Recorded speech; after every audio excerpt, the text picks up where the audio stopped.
I would say one of the biggest downfalls about owning a GX470 from the years 02 to 09 has got to be the outdated radio system. I'm about to do a radio install and I'm gonna film it. This is from a company called Top Display. They have a ton of different style radios that you can get for a slew of different cars. Use the link in the description and you can see if they have a vehicle that you have on there, and their radios are actually pretty inexpensive. They use Android software and they are basically plug and play. If there's some stuff you want to wire up, if you want to, they give you RCA cables, they give you all kinds of stuff, they give you a backup camera. So if you want to hook that up too, it's pretty easy.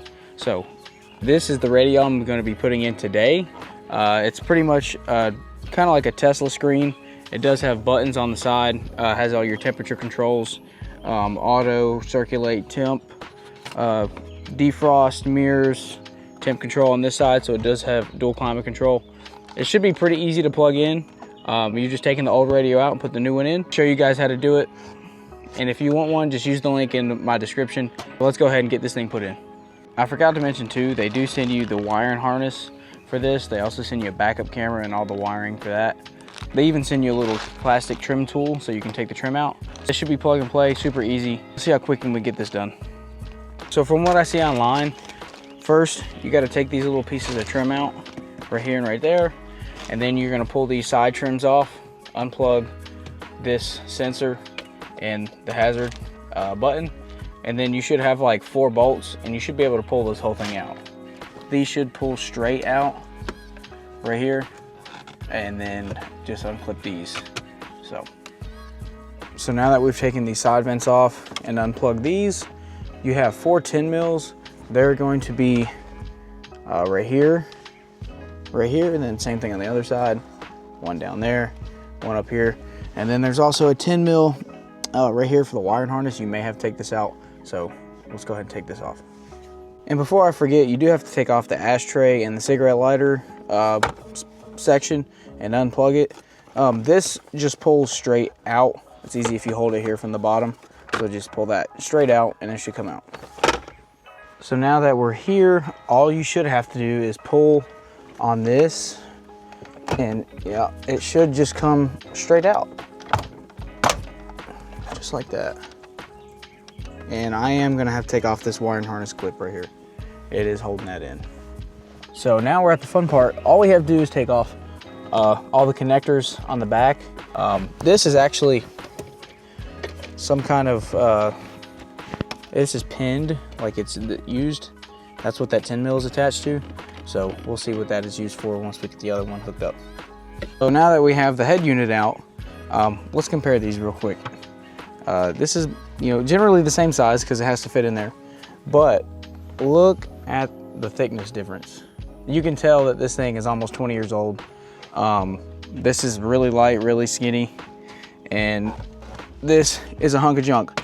But the only thing that I see that we need to do is we need to take this top piece off, the clock, and we need to attach it to there. So once you're done, you should have this.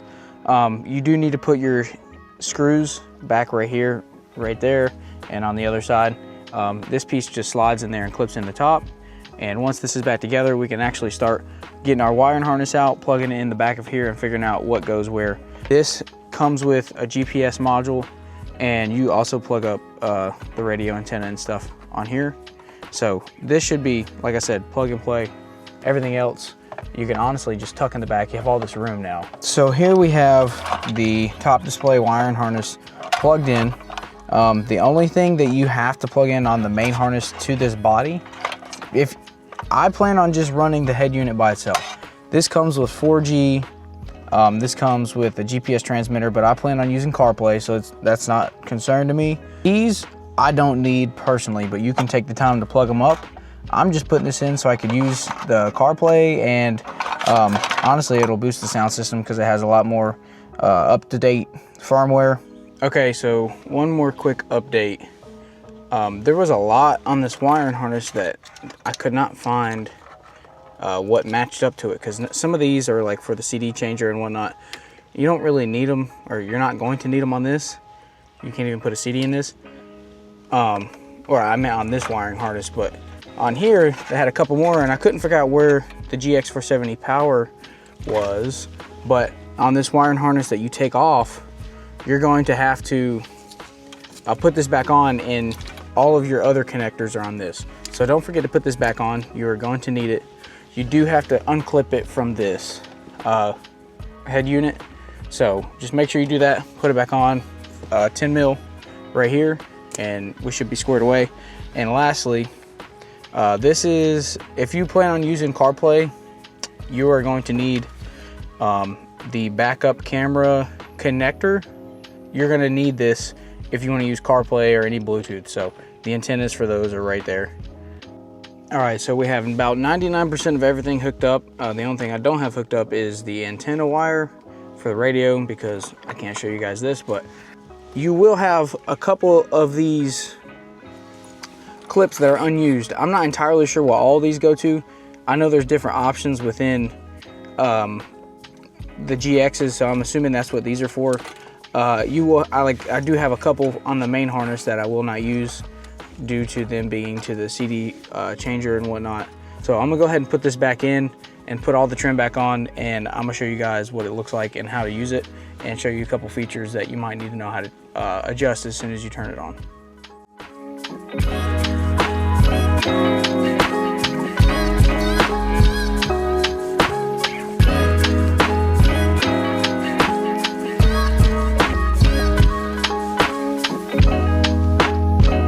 Before I forget, don't forget to take these little tabs off of your old head unit so that you can put these on the bottom, or else this thing's gonna be bouncing like that. So they're just two little clips. You can flip them up, take them off, and it's pretty easy.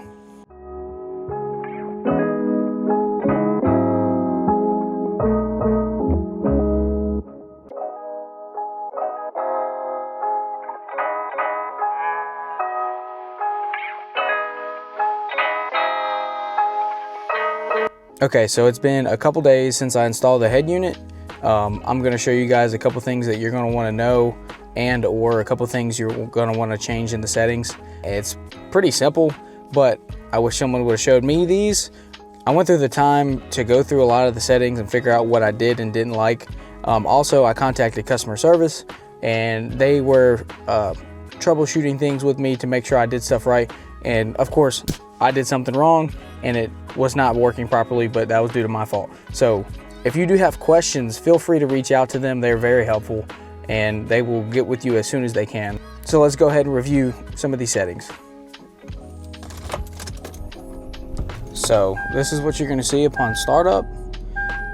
It's usually gonna start right up. The first time you plug it in, you're probably gonna have to let it load and boot up and everything. So first things first, this whole section right here, if you want to adjust the AC, just click anywhere on here. It's going to pull up this section. If you want to change the direction of mid, low, and windshield, you will press on the actual seat and it'll change.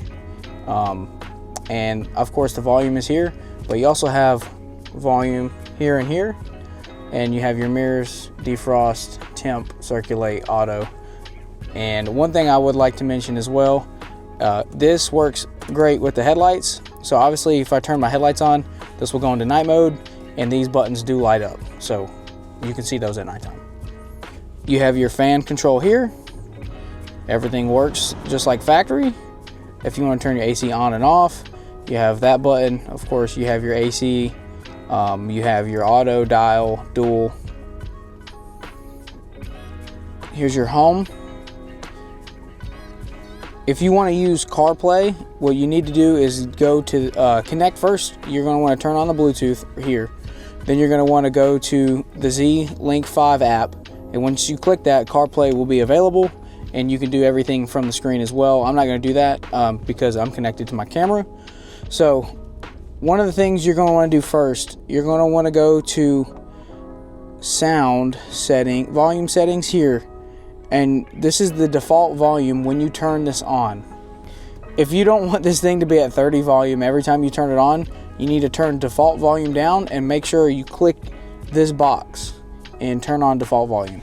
Second, you want to go to factory settings, click 8888, your CAN bus settings, you want to make sure that your CAN bus settings is on 2006 to 12 vertical low, remove panel CD 2004 GX470. That is what is required for factory. And if you want to clear the factory music that comes on here, you want to go to clear music cache file.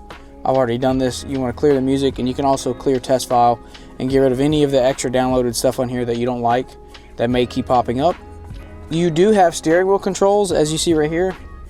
I'm going to press the volume and it does go up and down, so you do have that. And then of course you can slide through here. You do have a radio.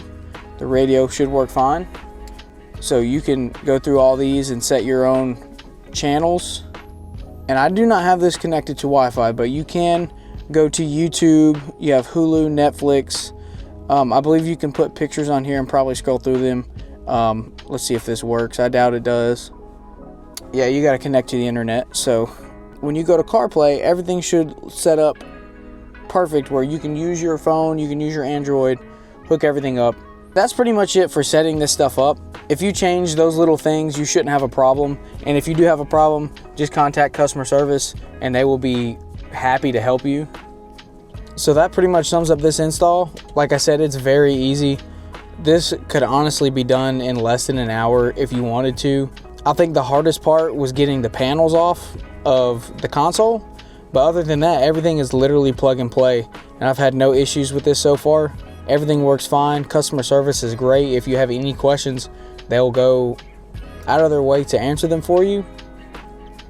So if you're interested in this, if you just use the link that I'm going to put in the description, it does help my channel out quite a bit. I would greatly appreciate it. Also, if you have a car that you're looking for a radio for, they have plenty of radios for just about any car. And using the same link, you can filter out your year, make, and model, and you can see if your car is in there and you can get one. And like I said, it will help my channel out. It's greatly appreciated. So until the next time, I will see y'all later. If you don't mind, like and subscribe, I appreciate y'all. I'll catch you on the next video.